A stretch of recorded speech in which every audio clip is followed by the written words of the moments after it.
Hey there, welcome back to Little Kids Lessons. Today, we're diving deep into a question that keeps many new parents up at night. When can babies sleep with a blanket? Picture this, you've got an adorable crib set with a matching blanket. Grandma's been knitting up a storm, creating the softest, cutest blankets you've ever seen. But here's the twist, those adorable blankets? They're not for sleeping. I know, it's a head-scratcher. Let's cut to the chase. The American Academy of Pediatrics, AAP, isn't messing around on this one. They say no blankets, pillows, bumpers, or stuffed animals in the crib for babies under a year old. Now, you might be thinking, hold up.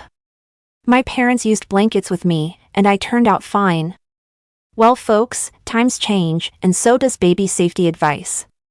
We've learned a lot over the years, and it's all about keeping our little ones as safe as possible. Here's a sobering fact, soft bedding is behind nearly 70% of sleep-related suffocation deaths in babies. That's a tough pill to swallow, but remember, knowledge is power. We're not here to scare you, but to arm you with information to keep your baby safe and sound.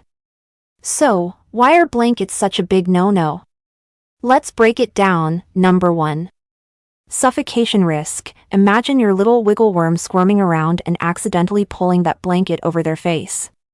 Not a good scenario. Number 2. Breathing difficulties. Blankets can block your baby's nose and mouth, making it hard for them to breathe freely. Number 3. Rebreathing. Soft bedding can mold to your baby's face, causing them to rebreathe their own air. It's like being stuck in a stuffy room with no windows, not fun, and potentially dangerous. Now, I can already hear some of you asking, but won't my baby get cold? Don't worry, we've got you covered. Let's talk about alternatives. Number 1. Swaddling, the baby burrito method. Swaddling is like wrapping your baby up into a cute little burrito. When done right, it's safe, effective, and keeps them snug as a bug. It's also part of the famous 5 S's soothing technique. Just remember, once your baby starts showing signs of rolling over, it's time to say bye-bye to the swaddle. Number 2. Sleep sacks, the wearable blanket wonder. Next up are sleep sacks or wearable blankets. Think of them as sleeping bags for babies, but way more adorable. They keep your little one warm without the risks of loose blankets. Plus, they come in different thicknesses for different seasons. It's a win-win situation. Number 3. Layering, the onion approach. Here's a pro tip, dress your baby in one more layer than what you'd wear to bed. If you're comfy in pajamas, put your baby in pajamas plus a sleep sack. It's as easy as pie.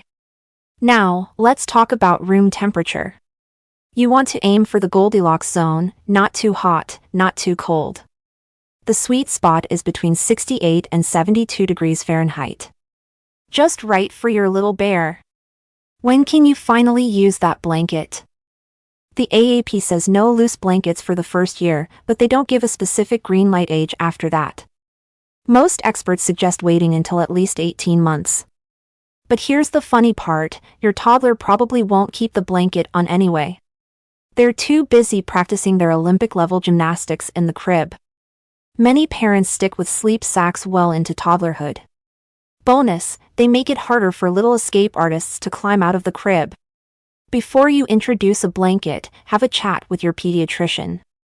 They'll likely suggest starting with a thin, breathable blanket, nothing too heavy or thick.